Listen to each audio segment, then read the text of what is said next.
Most people lose their free will to those programs, and it's that uncompromising will where you keep training the animal to stay, to get beyond all the cravings, the feelings, the habits of the body, and catch yourself. I think the most beautiful and powerful thing in the world is a repetitive thought, but sometimes the most dangerous thing in the world is a repetitive thought. Absolutely. And we think about the most beautiful things we create is because we're obsessed with this new idea and this new thought that we want to build something. But at the same time, we know countless people who they have a thought every day that says, I'm unlovable, I'm unworthy, I don't deserve love in my life.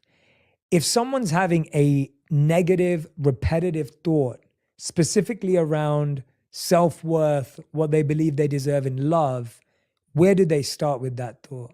Well, we think primarily 90% of the time we think the same thoughts as we thought the day before. The challenge with that is the thought that you keep thinking over and over again becomes a belief. And nerve cells that fire together wire together. So the more nerve cells fire, the more they develop long-term relationships and the more hardwired they become. The more hardwired they become, the more automatic they are. The more automatic they are, the more unconscious they become. So the process of change really requires becoming conscious of your unconscious thoughts, which means just because you have that thought doesn't necessarily mean it's the truth. If you have that thought and you accept it, you believe it, you surrender to it without analyzing it, that thought will lead to the same choice, which will lead to the same behavior, which will create the same experience, which then will produce the same emotion. The same emotions then drive our very same thoughts.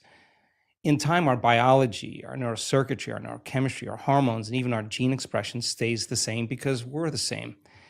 So in the process of change, when you come up against that unconscious belief and you make it conscious, most people get uncomfortable when they confront that thought. And they're stopping an automatic process. And the body, which has been conditioned to be the mind because it's doing something over and over again, that's a habit, is craving the experience because it wants the emotion associated with it, right? So the thought of being unworthy produces the feeling of being unworthy. That feeling then, when the person feels unworthy, tends to cause the person to think more unworthy thoughts.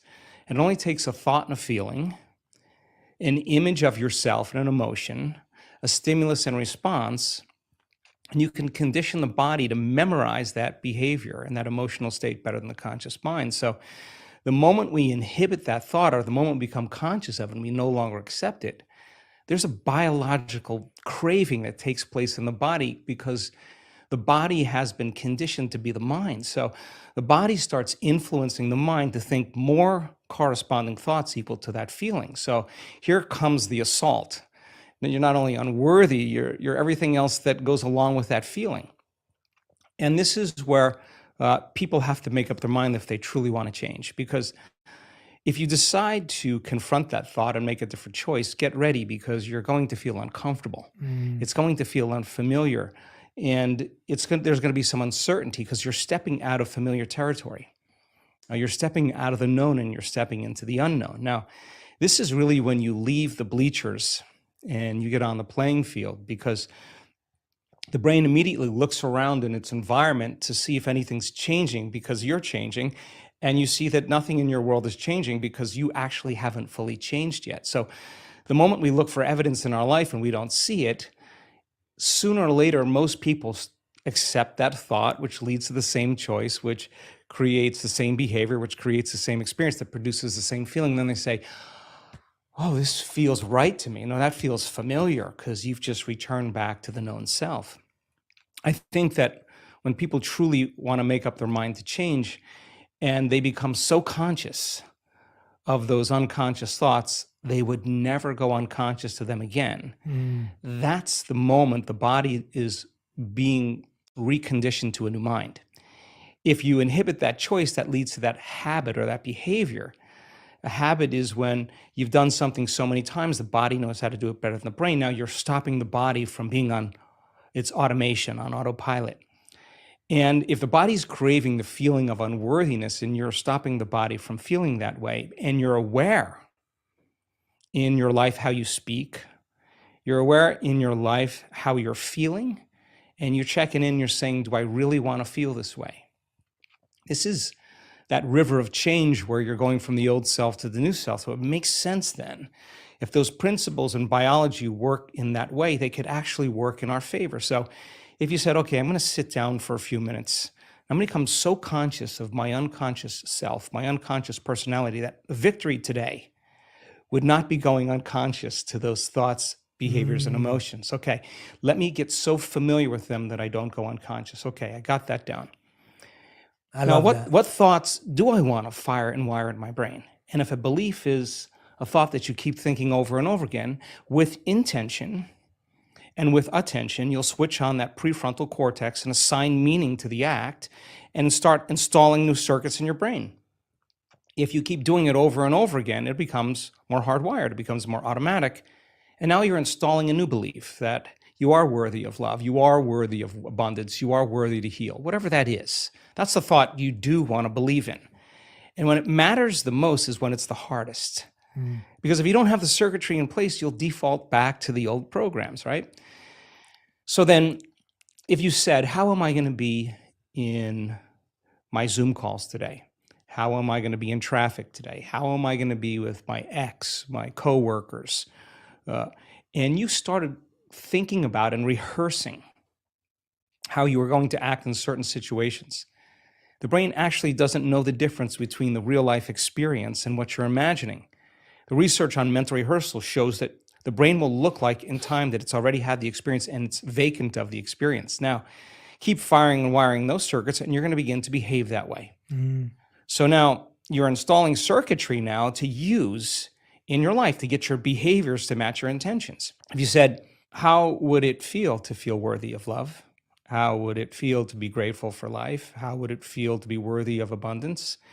And you said, I'm going to teach my body emotionally what this feels like before the manifestation of the event. You're not waiting for your life to change to feel worthy. You're actually changing your life by becoming worthy. You're generating abundance. You're generating love. You're creating an elevated emotion. Now, our data is so compelling because when you truly begin to elevate your emotional state and you could really lock in, to those elevated emotions, your body is so objective that it actually believes that it's living in a whole new environment before the environment changes. In other words, the body's believing it's in that new future. And if the environment signals the gene, and it does, and the end product of an experience in the environment is an emotion, you're actually signaling genes ahead of the environment, and your body will begin to become conditioned to a new mind. Now think about this. If you did that every day, the word meditation literally means become familiar with. You become familiar with your old self, you become familiar with your new self, and you say, I'm not getting up until I feel this feeling. And then you'd say, I want to be able to bring this feeling up whenever I want. I'm going to keep remembering this feeling over and over again. It only takes a thought and a feeling, an image of the future and emotion, a stimulus and response. You can condition your body to believe it's living in a whole new life. And when you feel the emotions of your future, something amazing happens. You're no longer in lack or separation, so you're no longer looking for the event to take away that feeling of lack or separation. Your body's actually believing it's in the event. And so then you're not looking for it. You feel like it's already happened. Get ready, because that's when your life begins to change. And so we've discovered that if you're actually practicing this and you immersed yourself in that experience fully for 7 days, the amount of metabolic and biological changes that will take place in your body will be so significant that your body will actually believe it's living in that future. And yet, most of the people that come to our workshops are literally in a ballroom. There's nothing really exciting happening in the environment, but their body's believing they're living in a whole new life. And so one thought leads to a choice, which leads to a behavior, which creates an experience that produces an emotion. So then new information, new knowledge begins to cause you to think differently. If you can remember that knowledge and begin to make a different choice because you want to experience the truth of that information, you'll have to behave differently. And when the experience occurs and you feel the feeling of your abundance or wealth, I guarantee you, you're going to continue wanting to make the process of change something consistent in your life. This is why I love talking to you. I mean, that literally you could just, what you just said there, I hope everyone listens to it again and again and again. And partly, I think there's something to be said for that. The best things that have rewired my brain and my mind were things that I repeated daily. I took something that I loved listening to or loved learning or reading a paragraph of a book, and I would literally just reprogram myself by giving that to my mind every single day. Yeah. And as I'm listening to you talk, I think there's a few really powerful things I wanted to pull out. When I lived as a monk and studied the Vedas, they would talk about thoughts in different modes. And there are three modes: the mode of ignorance, the mode of passion, and the mode of goodness. And there's a hierarchy to those thoughts. And so the mode of ignorance would be an unfulfilling thought or a completely fear or insecurity based thought, which would be, I am not worthy, or I am unlucky and I can't do that. I can't be in love. No one can be in love with me. That's like a mode of ignorance thought. A mode of passion thought would be, I can be in love with anyone I want and I can find anything. And it's almost like, you're lying to yourself and you haven't really applied what you're saying. And it's just this big, bold statement, but it doesn't quite sit and resonate. And the mode of goodness thought is, I can take steps daily to create love in my life right now. And you start to see how people would often look at what we're saying and they think, oh, it's just positive thinking. It isn't. It's not just a false statement. What you're saying is two words you used, intention and attention.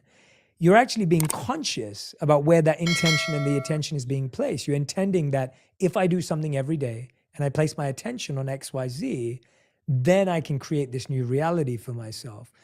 Whenever I have a tough conversation coming up, a tough meeting, something difficult, I'll rehearse it in my head. And you're so right that you can prepare for the future. Even when I do skydiving or if I'm sitting in a cold plunge, I'm preparing my mind before I even do it. There's no point of just jumping in and diving in. I think what's really interesting is that partly a lot of the anxiety and stress we feel is because we kind of hope that we'll never feel anxiety and stress again.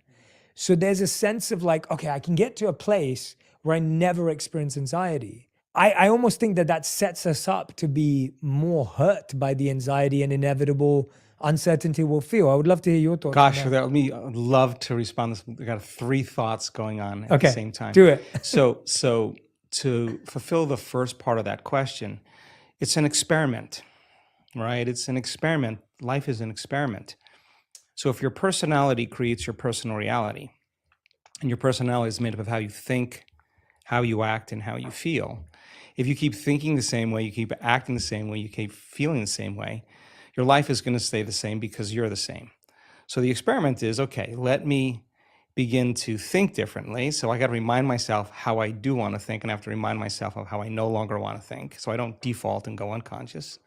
Let me remind myself how I'm going to behave so that I could actually get my behaviors to match my intentions. And let me remind myself of how I'm going to feel. If I'm able to succeed in that day, then there should be some change in my life. It's the experiment. And if it doesn't change, that doesn't mean the law doesn't work for you. It's just, you're not that good yet. You just got to keep practicing, right? So the act of disconnecting from your life long enough to remind yourself of who you do want to be and who you no longer want to be, that experiment then is the experiment called life. Now, it's not that you react. The question is, how long are you going to react? That's the real question. Because, I react all the time. Everybody does. But if you're going to stay there and you're going to live in that emotional state, you will see life through that lens of that emotion, right? So now, it gets complicated because the stronger the emotion you feel towards certain people or problems in your life, the more you pay attention to them. And where you place your attention is where you place your energy. So from a purely biological as well as quantum state, we could say then, you're using that person or that circumstance to reaffirm your dependence on feeling that emotion. So you have to hate your enemy. And if your enemy dies, you'll find another person to hate because that is the response, right? So the body is the animal. It's been conditioned a certain way, and if it's been doing something and feeling something for an extended period of time, a modification of its receptor sites, it's needing those emotional states. So in the process of change, just be ready because you're going to feel uncomfortable a lot of the time. Now, the question is, do you want to stay there? So then most people think they don't have any control over their emotional state. They think, I'm just this way and I feel this way. Well, we actually can show people that that's not the truth, that when it's the hardest, it matters the most. And if you're able to really work and train your body like you're training an animal to stop feeling one way and start feeling another way, if you believe that you're an eternal being, let's just say that, just most religions talk about we're eternal. Most sects of thought, there are only a few that don't. Whether you're going to heaven or hell or nirvana or on the wheel, you're pretty much going to be around for a long time. That moment matters so much in the light of eternity, because that's the moment you make up your mind to no longer be defined by your past. Why are you being defined by your past? Because emotions are a record of the past. And so then if you're feeling that emotion, your body is believing it's back in that same experience of the past. So the more knowledge that we have and understanding that, justified, valid or not, those emotions are hurting no other person but you, because the long-term effects of living by those emotional states, those survival states, are actually down-regulating genes and creating diseases. Sooner or later, you're going to have to ask yourself, is this loving to myself? And forgiveness is just when you overcome the emotion, you take your attention off that person or that problem, and you're freeing yourself and you're freeing them. So people do the best with what they think is available. That's my belief. And if you're unaware that you can control your emotional states, you'll rely on something outside of you to do that, whether it's a computer game, whether it's a Netflix show, whether it's a drug, whatever it is that you need to make that feeling go away. You're dependent on your outer world. And I think that's a hypnosis. That's a conditioning. You teach people that you can actually regulate and change your emotional states. You give them the tools to literally step into a new future. So that process, of course, is extremely uncomfortable. And the question is, how long are you going to stay in that emotional state? And 50% of the story that most people tell about that past experience isn't even the truth, because they're making things up, and they're doing that so that they can justify why they haven't changed since some past event.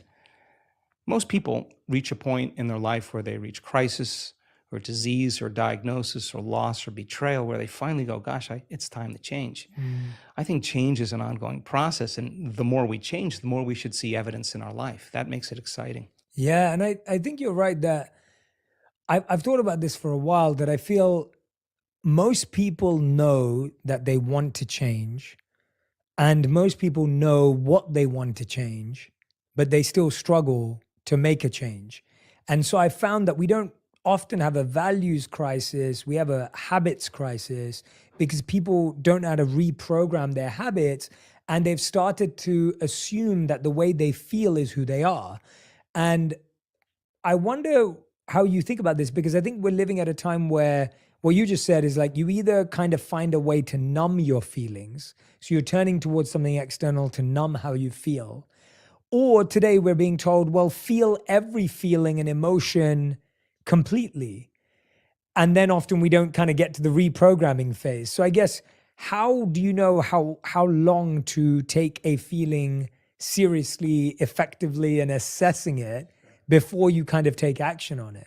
Feelings and emotions are the end product of past experiences, and we can remember experiences better because we can remember how they feel.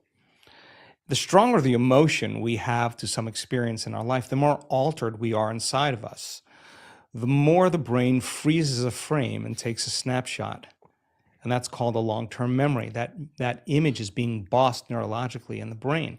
So then what most people don't know is that every time they remember that event, that trauma, that betrayal, that loss, whatever it is, they're producing the same chemistry in their brain and body as if the event is occurring. So what happens over time is that conditioning process conditions the body to literally live in the past. So if a person is living by the same familiar feeling every single day, whether it's guilt or unworthiness or pain or suffering or victimization or depression or whatever it is, it's so important for them to come right up against that emotional state, because they're coming up against the known. The question fundamentally becomes, for that person, is it possible then to feel a different feeling? Now, if you cannot feel a different feeling other than the feeling that you're used to feeling, it should tell you volumes about that feeling because it's going to influence your very same thoughts. So the research that we've done over and over again is that the only way you're actually going to reprogram your brain to work in your favor is you got to learn how to regulate your brain waves. And you know this, of course. Beta brainwave patterns are thinking brainwave patterns. It's the analytical mind. It's our critical facilities. We're in beta right now. We're aware of our bodies. We're aware of the environment. We're aware of time. The neocortex is switched on. It's what plugs us into three-dimensional reality. It's the seat of the autobiographical self. There's a lot of circuits in there from things you've learned intellectually and things you've experienced in your life. So for the most part, it's a repository of the past, right? And so 90% of those thoughts that we think being the same thoughts as the day before tend to become like automatic programs, and they become more subconscious or more unconscious. So in order for us to begin to change those programs, we got to get into the operating system. And the only way we do that is we got to slow our brainwaves down in that thinking neocortex. The challenge for most people is they have so many demands in their life. They have so many emotional responses to circumstances in their life that they're living in a state of stress and living in a state of survival. In a state of stress and survival, you don't close your eyes. You got to keep your eye on the ball. You got to keep your attention on the outer environment. So their brains tend to work in a higher brainwave pattern, a mid-range or high-level beta brainwave pattern. And that's like driving your sports car in first gear. It's a lot of energy for the brain. So learning how to regulate and slow your brainwaves down is something that we've been very, very interested in. When you teach people, it could become a skill. And when the brain starts to relax and it moves into less of that chatter that takes place in your brain and more of kind of an imaginary state, the brain sees in pictures and images, it's more creative, we're moving into that alpha state. So now the door between the conscious mind and the subconscious mind opens up as we get beyond our analytical mind. And our analytical mind is actually what separates the conscious mind from the subconscious mind. So as you slow your brainwaves down, you get into alpha, you're entering the operating system. And that's where you can rewrite a new program. That's where you can rehearse a new script. That's where you can begin to plan your behaviors in an intentional way. If you can't change your brainwaves, then it's like your computer running amok with all of those programs and you yelling at it, telling it to stop. You're not in the operating system. Some people can get to the point where they're so relaxed that the body's in a light sleep, and yet they're conscious and awake, and now they're in this theta brainwave pattern. And in theta, that's a hypnotic state. We're very suggestible to our thoughts. We're very suggestible to information in that state. And that state then is where we see the most change take place. And so the person can literally change from the inside out when they learn how to get into the operating system. You've just hit the nail on the head with the constant experience everyone has. I think, again, going back to what I was saying, that when we're trying to make a change, the thing that blocks us from making the change is usually stress. If I'm trying to be a kind, loving, compassionate person, but I'm stressed out, I'm likelier to be snappy and rude and condescending. If I'm trying to be healthier in my diet, but I'm stressed out or burnt out, I'm going to reach for the sugary food or the carbs and the fat. Like, that doesn't come from anything else but stress. To take away the feeling. To take away the feeling. Take away the feeling, right? Yeah. So let's get real clear, because I think it's important for people to understand when we're talking about stress and we're talking about living in survival. It's so important to name those emotions, because anger and frustration and control and hatred and envy and jealousy and insecurity and unworthiness and guilt and shame and suffering and depression, those are all derived. Those are emotions that are derived from the hormones of stress. And psychology calls those normal states of consciousness. Those are altered states of consciousness. Because in stress, the physiology is that we're knocked out of homeostasis. We're knocked out of balance because we're perceiving some threat, some danger, some emergency. And so the stronger the emotion you feel to whatever stressor there is in your life, the more you pay attention to it. And so in time, then you have to keep your attention on all the important elements in your life. So you sit down to do a meditation. And when you're living in stress and you're living in survival, there's only three things that are important in that moment.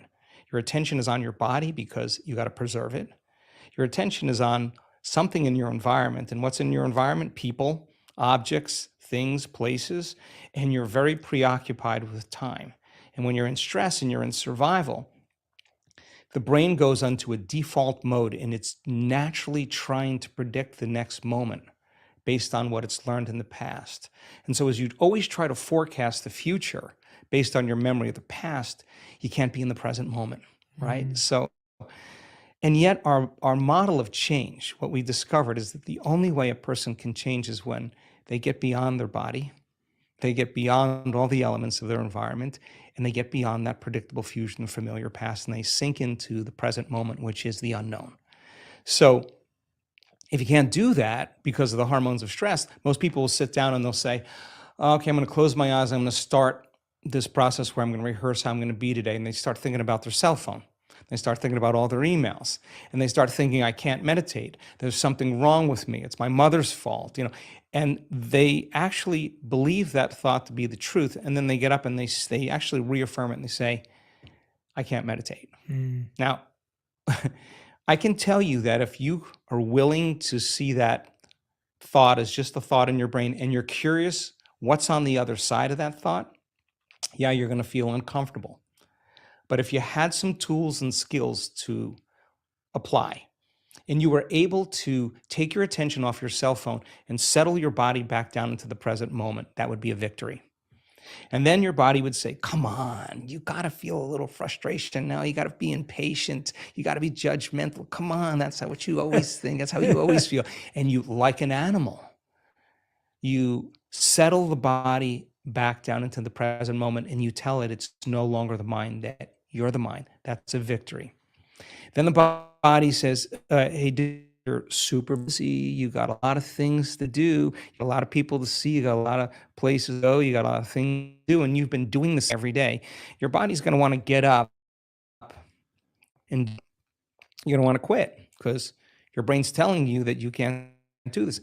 If you have the awareness to settle the body back down into the present moment, you would be executing a will that's greater than the program, because most people lose their free will to those programs. And it's that tedium in the beginning that is an uncompromising will, where you keep training the animal to stay, to take all of its attention off the environment, to get beyond all the cravings, the feelings, the habits of the body, the drives of the body, and catch yourself defaulting to that predictable future, bringing your body back into the present moment, siphoning energy back, your attention into the past based on those familiar emotions of the past. We've discovered that if you're willing to do that for just a few days, you could actually liberate an enormous amount of energy from your body. You go from particle to wave, from matter to energy, and you're literally transmuting those limited emotions into elevated emotions, and something really beautiful happens if you're willing to fire the crucible and sit through that long enough. All of these emotions move, that energy moves right up into the heart, and the person starts falling in love with life. They start feeling this state of gratitude, this gratefulness to be alive, this ineffable word of relaxed and awake. And something really magical happens when we've discovered this little simple thing.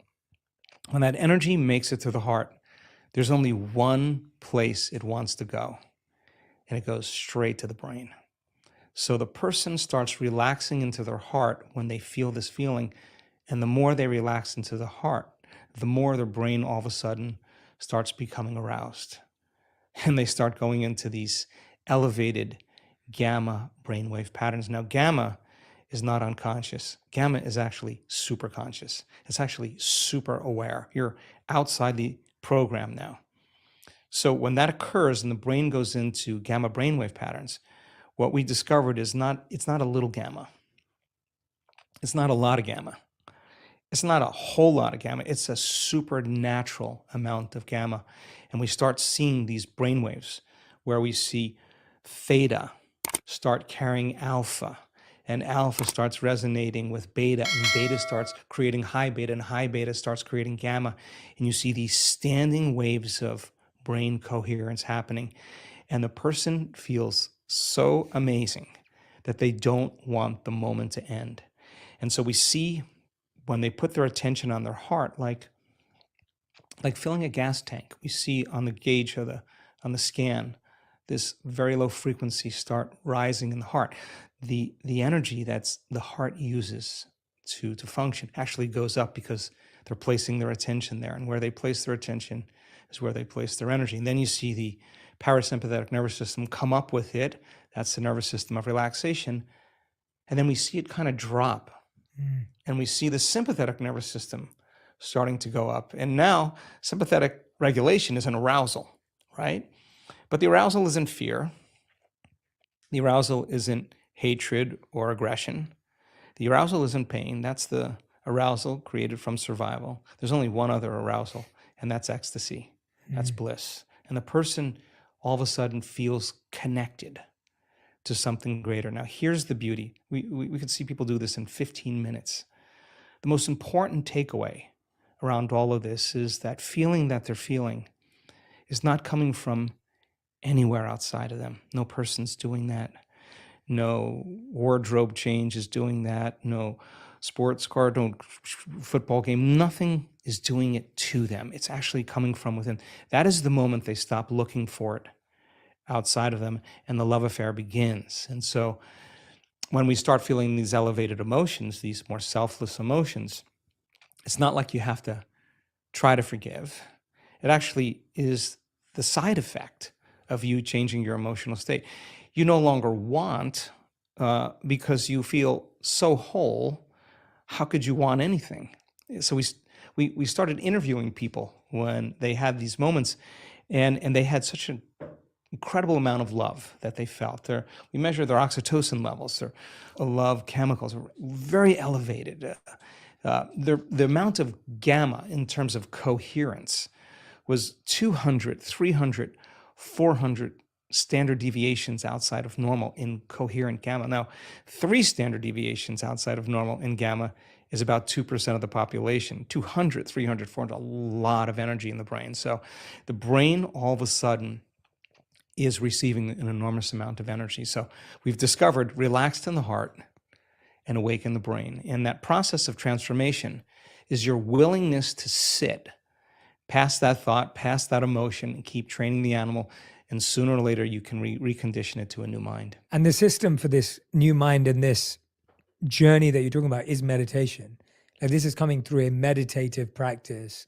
Is that similar to the breathwork meditation practice that you just did research on, or is that totally separate? These Wow. Okay. Yeah. Yes. So our week-long events are a full immersion experience. We've done the largest studies on meditation that have ever been done, just because we have a community of 1,800 people that come to an event that are going to be getting up at the same time, doing the same thing, pretty much making the same food choices, in pretty much a big laboratory, right? And so our discoveries in working with 1,800 people in measuring brain waves, their brain function before and after the event, measuring their gene expression before and after the event. We're measuring 2,882 metabolites in their blood. We're measuring DNA expression. We're measuring urine. We're measuring saliva. We're measuring the energy of the room. We're measuring everything. And meditation, in a sense that it's not in the traditional way. What we do is we look at what really works. We're actually looking to say, well, that's something that we can actually see a change in. So we teach meditation 3 ways: to become familiar with your old self and to become familiar with your new self. That's what the word meditation means, familiarization, to become familiar with. So we use that model for change. To slow your brainwaves down and get beyond your analytical mind is meditation. And you teach your body how to do that. And we've discovered a formula that simply makes it very easy for people to do it. You practice it, you'll get good at it, just like anything else you practice. So to get beyond the analytical mind is another way to reprogram ourselves. And then meditation is really about getting beyond your body, or disconnecting from your body, disconnecting from your environment, and forgetting about time. And that is that eye of the needle, where we begin to make the most significant changes. So we're data driven. We're really looking to see what it is, and when we see brains respond in the same way, it helps me enormously to teach the material better. And so the more people understand what they're doing and the more they understand why they're doing it, the more naturally the how becomes easier. And nothing is left to conjecture. If nothing is left to superstition or dogma or even in spiritual, traditional words, use science as the contemporary language to demystify that process. You need to give people numerous times to overcome themselves and numerous times to connect. Sooner or later, you'll start watching transformation right before your eyes. And so one of the cool things that we've discovered is that we have so much compelling data to suggest that you're greater than you think, more powerful than you know, more unlimited than you could ever dream. We have compelling data to suggest that your nervous system is the greatest pharmacist in the world, that it makes drugs that work better than any drug in a drugstore. A drug study is about 18 to 25% cause and effect, causality. Our data is between 75 and 85% cause and effect. This is a person creating their own pharmacy of anti-inflammatories, their own pharmacy of anti-carcinogenic chemicals, their own pharmacy of pain relievers. We're seeing this over and over again. So we have this incredible data that says that this is no longer pseudoscience. This is really science. The side effect of a person's transformation has changed my belief in what's possible. I have seen people stand on the stage with stage 4 cancers that were in every single organ in their body that metastasized, and they have no sign of cancer in their body.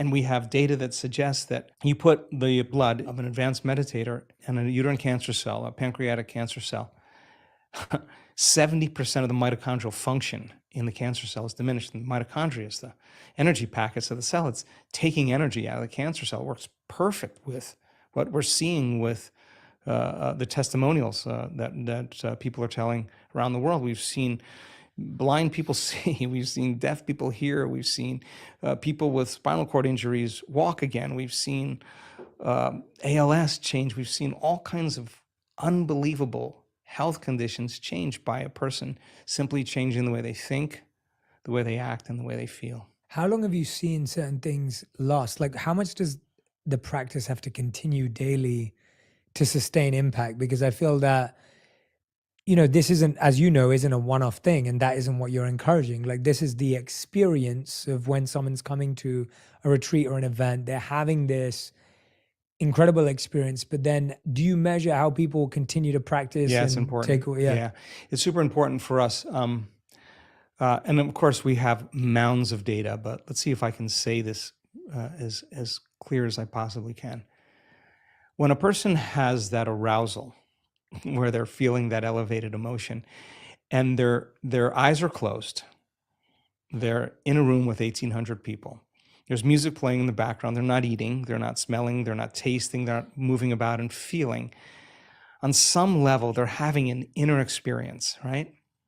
And the body is so objective that it's literally believing it's living in a new environment. And so that elevated emotion somehow tends to drag the body right out of the past into the present moment. So many people with everything from eczema to muscular dystrophy, when they have those events, there's a biological change that takes place in their body where they feel completely differently. Now, some people heal all the way. Some people are out of their wheelchair and they're walking again, but they're limping. And it doesn't mean it's over. It just means they made contact or they hit gold. And so there's varying degrees that we see. We've seen people for 7 years work on a terminal health condition. It took them 7 years to heal that health condition. Some people it takes 2 years, 3 years. Some people, they do it in 3 months. There's no predictable menu that we can say it's this way. Now, when people have those more profoundly aroused states, it seems like their change is much more immediate and much more permanent. But for the most part, we see people's response pretty dramatic. Now, it's also important to say that we have seen people heal from terminal cancers, stop feeling those elevated emotions and return to responding to the circumstances and conditions in their life and return back to the same personality. The same personality is the same personal reality, and their body's believing it's living in that same environment, and they're feeling the same way, and they're in the habit of acting the same way and thinking the same way. And lo and behold, the condition returns. We've seen people heal themselves of Parkinson's disease more than once, have one response to some very serious event in their life that produced a very strong emotion. And in 1 hour, their condition returned because they literally went back to their old self. And we've seen that person turn around and reverse the condition again. Again, people do the best with what they think is available. The person standing on the stage, we've had numerous physicians and researchers stand on the stage, they're the 4-minute mile. They're telling the community, I'm the example of truth. This is no longer philosophy. This is no longer theory. Here's my scans. We had someone with bilateral breast cancer just recently. No evidence of cancer in her breasts or any lymph nodes, no longer in her liver. I'm looking out at the audience, and everybody's leaning in. There's the 4-minute mile, and that person's telling the truth, and they're telling a story, and it's not pretty. It's not always rosy. They went through a lot of dark nights. They went through a lot of their condition getting worse. But every day they had to show up for themselves. If they stopped showing up and doing the work, they would really not believe it was possible. But if they showed up and did the work, it means that they believe it's possible. And I think when you believe in possibility, you got to believe in yourself. When you believe in yourself, you got to believe in possibility. So it used to be a few examples of that. Now we have so many great testimonials, so many great stories that now it's becoming infectious, just like a virus or any bacteria becomes infectious. Now health and wellness becomes as infectious as disease. And you get a community of people starting to break through, and you start seeing these changes where people stand on the stage. Invariably, you're going to see a very strong shift in consciousness, and consciousness is awareness. And if you're unaware that you could actually heal yourself, you'll make the same choice. Once you see it, I think it starts creating a brush fire, and that's really the exciting part. So we're seeing so many great testimonials that are undeniably great stories of transformation. And many of those people still no longer have their eczema, still no longer have their Parkinson's, still no longer have their cancer. Yeah, since the last time we spoke, I know your team of researchers went and did some work. I wanted to ask you some questions about this. You did some research on the impact of 1-minute breath work. How does this impact our heart rate variability, and how does HRV impact our anxiety? Let's talk about heart rate variability, because it's an important thing. So your brain is trying to control and predict everything that's taking place in your life, because stress is actually created when you can't predict something, you can't control something, or you have the perception that something's going to get worse. Okay, so you switch on that primitive nervous system, the fight or flight nervous system, and as you shift your attention from one person to another thing, to another place, to another problem, every one of those different elements has a neurological network in your brain. So the arousal of the hormones to say, pay attention, there's danger. As you start shifting your attention to each one of these elements that have neurological networks in your brain starts firing very incoherently. And in fact, you could actually, by thinking about your problems, turn on the stress response just by thought alone. And that's what most people do. So now there you are, you're sitting in traffic. The heart is pumping because it's trying to get blood to the extremities, because a primitive system switching on saying that there's a predator, there's danger. And the heart is beating against closed arteries. And the heart starts beating out of rhythm, it starts beating out of order, and it starts beating very incoherently. So when you have incoherence in the brain, and you have incoherence in the heart, when waves are incoherent, when they intersect with each other, they cancel each other out.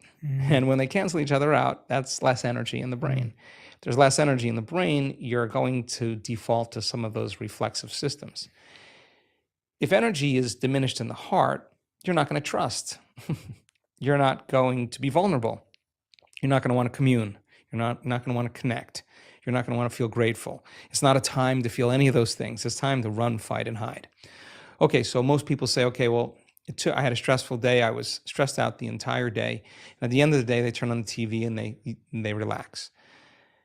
The important thing to realize is that if you're relying on something outside of you to change that emotional state, you'll become dependent on it. So is it possible then to begin to create more coherence in the brain? And the answer is yes, because when you're under the gun of those chemicals of survival, you're narrowing your focus on the cause. You hear something moving in the bushes, you freeze, and you narrow your focus. And it's that narrowing of focus that tends to be obsessive. When we're in stress, we overthink things, we overanalyze. That actually, we've discovered, makes the brain worse. And it actually makes the heart regulate more out of order. So then we said, okay, if the brain is narrowing its focus and it's becoming over-attentive, what if we teach it how to do something else? What if we teach it how to broaden its focus? And instead of focusing on something material or something known, just open up and focus on nothing. And the act of broadening the focus actually causes a person to stop thinking and doing and start sensing and feeling, is actually what starts to slow their brain waves down. The redundancy of shifting your attention from one person to another problem to another thing causes the brain to fire like a lightning storm in the clouds very incoherently. So as you start to open your awareness and sense nothing, we've seen this thousands of times, those different networks that are firing out of order start to synchronize. And what syncs in the brain links in the brain, and the brain becomes more orderly. It starts to become more coherent. If you could learn how to rest your attention in your heart, and where you place your attention is where you place your energy, regulate your breath, start slowing your breathing down, even if you did it for 1 minute, you could actually begin to change your brain waves, and you could actually cause your heart to start functioning in more regulation and more order. If you said, okay, I'm going to work with my body, and I'm going to start breathing, and I'm going to start feeling emotions that I do want to feel. Yes, it may take you a few minutes to get there, but if you keep practicing it over and over again, the heart starts producing a very profound signal. It starts to produce an external magnetic field. It's measurable. So now you have a coherent brain, which means you can get very intentional. And you have a coherent heart, which means you can feel the emotions of your future before it happens. Somehow you have this broadcasting of this Wi-Fi signal. And the brain tends to be electrical in nature, so it sends out an electrical charge into the field. The heart is the magnetic charge. It's what draws things to us. It's the magnetic field. And now you actually, by changing the way you think and the way you feel, you're changing the signal in the field. And if you're able to maintain that state for an extended period of time, I say something magical is going to happen in your life. Something unusual, some unknown experience is going to occur. If you keep thinking the same way and feeling the same way, your life should stay the same. So we do 1-minute practices, we do 5-minute practices, we do 30-minute practices. We want to get so good at doing it with our eyes closed that we can do it with our eyes open. Yeah, no, when I hear that, like I've had personal, genuine experience of that, where I've done that when I'm having a moment where I'm feeling anxious or I'm feeling stressed or, something unpredictable has happened and I feel that change in my heart rate. And I notice my breathing change. I notice it become more shallow. I notice it become more random. I know that when I'm practicing breath work, I'm able to come back to stillness. I'm able to come back to that sense of balance. And then I'm able to actually approach the issue at hand with more clarity, with more connectedness and a feeling of confidence. But when someone else who may not have had that experience yet or may not be trained in that, they're just thinking, well, how do I solve the problem, right? Like they're listening to me and you going, well, but I can't because I need to solve this problem. Like you're saying, like, oh, I'm going to be 30 minutes late for a job interview, or I just had an argument with my partner this morning and I've got a big presentation this morning as well at work. Now I'm stressed about it because I'm thinking about that. Or my kid just I had to rush him to hospital and now I'm late. Like, I guess when you're looking at it from a very human point of view, it's really hard to understand the value in this. What do you say to anyone who's thinking and feeling that way? No, I think it's a reasonable conversation. I Yeah. mean, sometimes we have to be super aroused, and sometimes we really have to pay attention. And sometimes there are threats and dangers where that primitive nervous system actually works in our favor, and that's the emergency system. But you got to also realize that you only have a certain amount of energy. And if you're living in emergency mode for an extended period of time, there's no energy for growth and repair. There's no energy for long-term building projects. And so when it's needed, and you have to outrun the predator, you go. Yeah. You don't sit and try to make friends with the predator. We're not that good. You run, right? Yeah. The problem is if you keep that alarm system switched on all the time, it gets very addictive. It's a great answer. Yeah. It gets very addictive, right? And so I've looked at people's brain scans and watched their brain get worse in the early days and tap them on the head and say, what were you doing in there? 100% of the time, they were analyzing the problems in their life within that disturbing emotion. And if an emotion is a record of the past and they can't think greater than how they feel, they're thinking in the past, there's no solution there. Cross the river, get beyond the emotion, and you'll see possibility because you're no longer in the box of that emotional state. Now, that's so much easier said than done because you're going against thousands of years of programming of living in survival. I mean, 200 years ago, it wasn't easy being human. I mean, we're in survival all the time. I mean, famine, you know.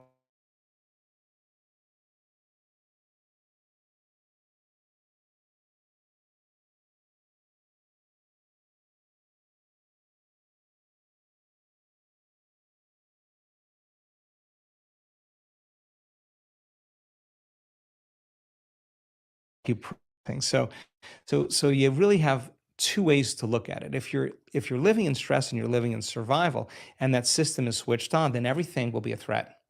Everything will be a danger. Everything will be a reason to rush, to be impatient, to be frustrated, to be judgmental, because that's the consciousness, that's the emotion we're living by. So now you have a problem with a coworker, you have a problem with your partner, whatever it is that you used as an example, and you have to give a presentation. Now you really have one of two choices: either be victimized by those conditions in your life and you stay in that emotional state. And I'll say to you, Jay, why are you that way? Well, I'm this way because of this person, this circumstance. That person or circumstance is controlling the way I feel and the way I think.